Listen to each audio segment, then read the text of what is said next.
विश्वास और श्रद्धा के आधार पर। लेकिन प्रेमियों, हम आप लोग उस पर विचार नहीं करते हैं। हमें विचार करना चाहिए। हनुमान चालीसा का जहाँ से प्रारंभ हुआ है, पहला दोहा जो गोस्वामी जी महाराज ने लिखा है वो क्या है, आप लोग याद करें। श्री गुरु चरण सरोज रज निज मन मुकुर सुधारि, बरनो रघुबर विमल जस जो दायक फल चारि। कहते हैं कि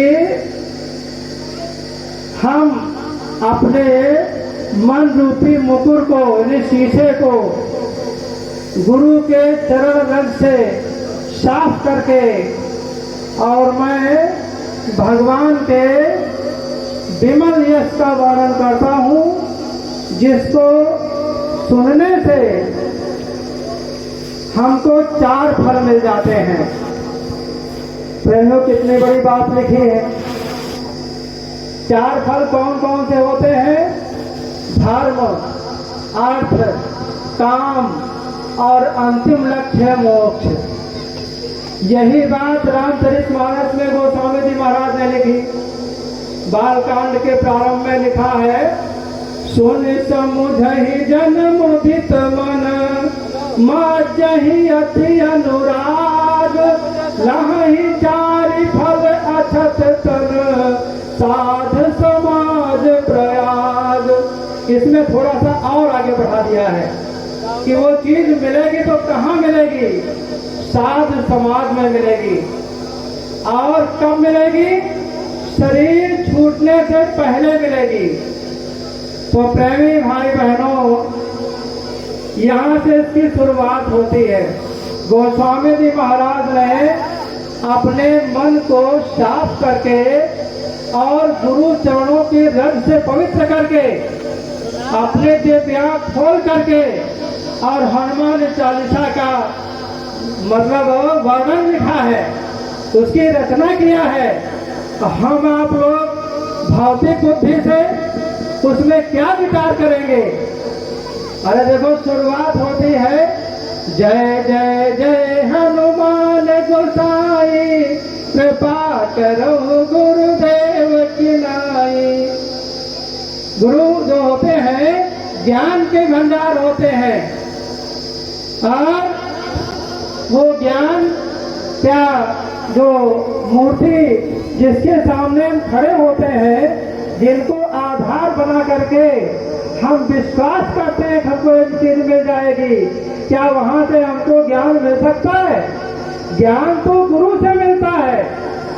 भौतिक स्कूल जितने बने हुए हैं, अगर हम लोग ये जानते हैं, विश्वास है, तो अपने बच्चों को स्कूल क्यों भेजते हैं?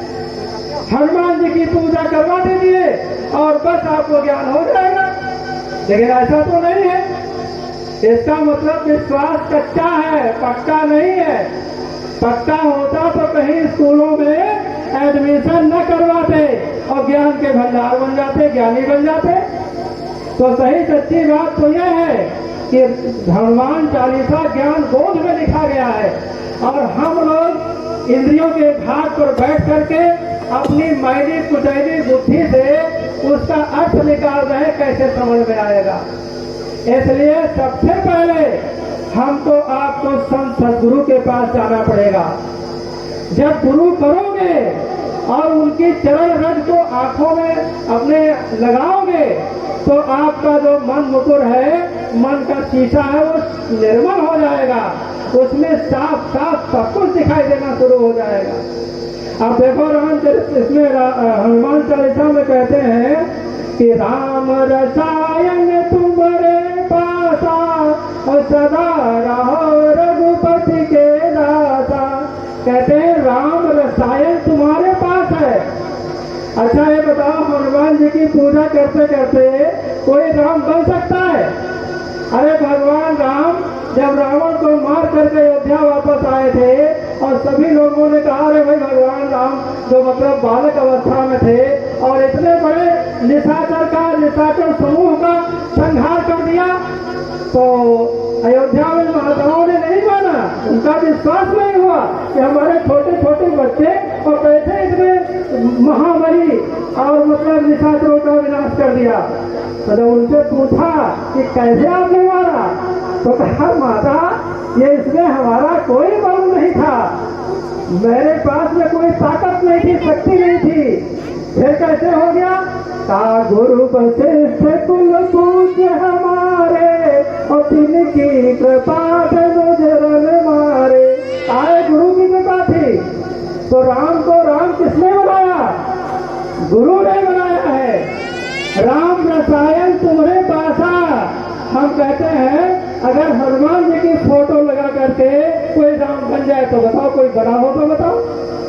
लेकिन हमारे गुरु महाराज कहते थे जब मतलब 1976 में इमरजेंसी लगी थी, उस समय सुभाष की बात हो रही थी और सब गुरु महाराज ने कहा था आप एक सुभाष की बात करते हो, मेरे पास सुभाष बनाने का कारखाना है।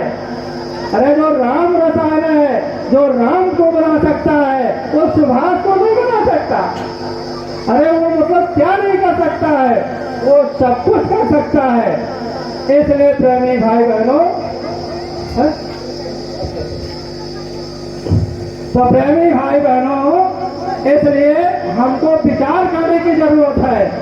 और कहते हैं कि संकट कटे मिटे सब पीरा और जो सुमिरे हनुमत बलवीरा। जो हनुमान जी का सुमिरन करे तो संकट खत्म हो जाता है। अच्छा ये बताओ सबसे बड़ा संकट कौन सा है? क्या कोई बीमारी आ जाए सबसे बड़ा संकट है? अरे कोई खेती, कोई दूसरा हमारा बेईमानी कर ले सबसे बड़ा संकट है? कोई हमको दो चार चाटे मार दे सबसे बड़ा संकट है? ये बड़े संकट नहीं है। सबसे बड़ा संकट है जब हमारे जीवन की आखिरी घड़ी आएगी, परिवार अपनी तरफ खींचेगा, समाज, और उधर से जमदूतों का उधर से आवाज उनकी लगेगी, खाली करो जल्दी से मकान। तब कहते हैं कहे सतगुरु मुश्किल अटकेगी, जब जम की फांसी छटकेगी, कर उस दिन का सामान उम्र खो गई सारी। तो कहते हैं कि मौत से बड़ी कोई समस्या नहीं है, मौत से बड़ा कोई संकट नहीं है, मौत से बड़ी कोई तकलीफ नहीं है। इसीलिए संसार में अगर कोई किसी को कुछ नाराज हो जाता है, बहुत नाराज हो गया, तो कहते हैं तुमको हम देख लेंगे। अरे क्या देख लोगे? कहते हैं ऐसी जगह मारेंगे जहां तुमको पानी नहीं मिलेगा। और देखो हमारे संसार की जो अपने भारत देश की जो व्यवस्था है, न्याय प्रणाली है, उसमें सबसे बड़ा न्याय, सबसे बड़ी सजा कौन सी है? सजाए मौत है। मौत से बड़ी कोई सजा नहीं है। तो प्रेमियों कहते हैं वो संकट हनुमान जी की सेवा करने से आपका छूट जाएगा, खत्म हो जाएगा। और अगर किसी का संकट दूर हुआ हो तो बताओ, भ्रम भ्रांति है। अगर सच्चे रूप में हनुमान जी को जान लोगे तो आपका काम हो जाएगा। हनुमान किसको कहते हैं? तो प्रेमियों को वो कहते हैं कि जिसको वो भेद मिल जाता है संत सदगुरु से, तो मौत की सीमा से वो पार हो जाता है, मृत्युंजय हो जाता है, मृत्यु पर विजय प्राप्त कर लेता है, मौत का भय खत्म हो जाता है। तो कहने का मतलब प्रेमियों, हम केवल इशारा कर रहे हैं, इस बात को समझो।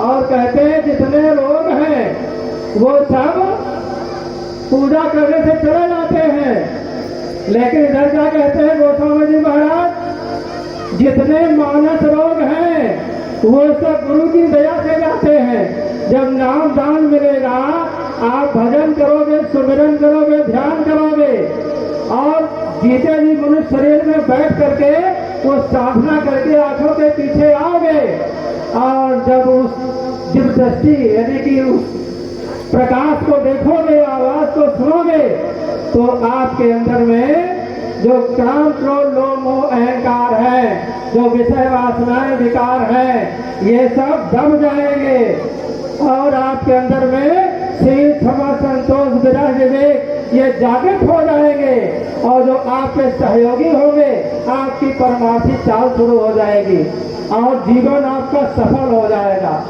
तो प्रेमी भाई बहनों, ये थोड़ा सा अब ज्यादा समय तो नहीं है। अब यह है कि देखिए आज ऐसा प्रोग्राम बन गया क्योंकि मैं ज्यादा यहाँ बोलना नहीं चाहता था।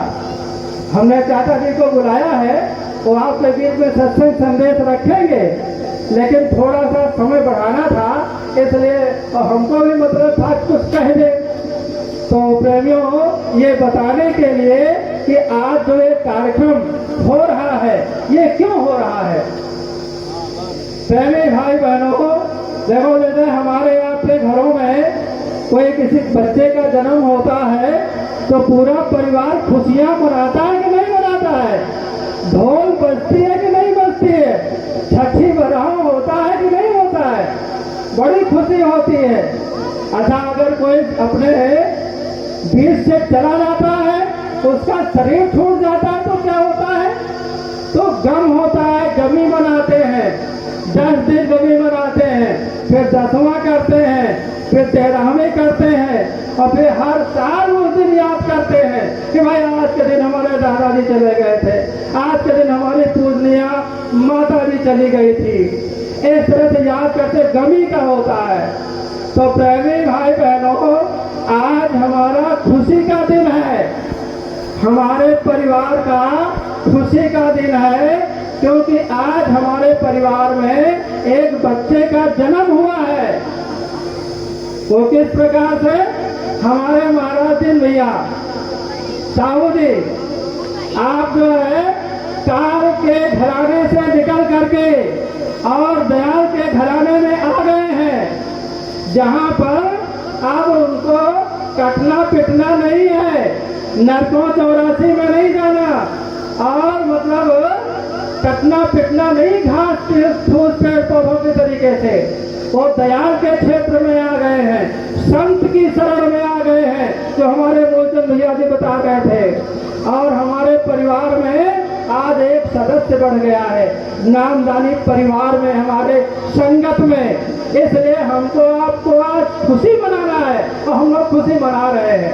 इसी बात का ये संदेश हो रहा है प्रेमी भाई बहनों। और देखो भंडारा चल रहा है।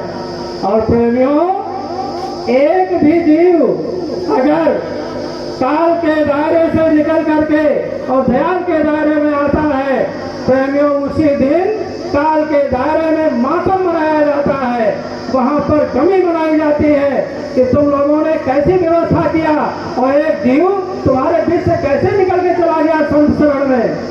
तो प्रेमी भाई बहनों, ये इसी अवसर पर मतलब ये सत्संग संदेश हो रहा है। हम अपने भैया जी का स्वागत करते हैं और बहुत बहुत धन्यवाद देते हैं। हम बहुत प्रसन्न हैं, हमारी संगत प्रसन्न है। इसी तरह से हम चाहते हैं जितने भी लोग हैं और सब लोग इस घाट पर आ जाए, क्योंकि गुरु महाराज ने ऐसी नाव लगाई है, ऐसा जहाज लगाया है जिसमें एक सीट खाली रहेगी। अगर पूरी दुनिया की जितनी जीवात्माएं हैं वो सब इस जहाज पर बैठ जाए तब भी एक सीट खाली रहेगी। और महापुरुष सबके हैं, सबको लेने के लिए आए हैं। अब तुमको विचार करना है कि हमें चलना है अपने देश, कि रहना है इस देश में। अगर यहाँ रहना है तो आपको सत्संग की कोई जरूरत नहीं है, संतों की कोई जरूरत नहीं है। लेकिन अगर आपको जाना है, नरक 84 से बचना है, कटने पिटने से बचना है, आवागमन से बचना है, जन्मने मरने से बचना है और जीते जी अपने घर जाना है, सदा सदा के लिए आजाद हो जाना है, तो प्रेमियों ये मौका है हमारे पास में। अभी दौलत फट रही है, लुट रही है, लेना चाहो तो ले लो,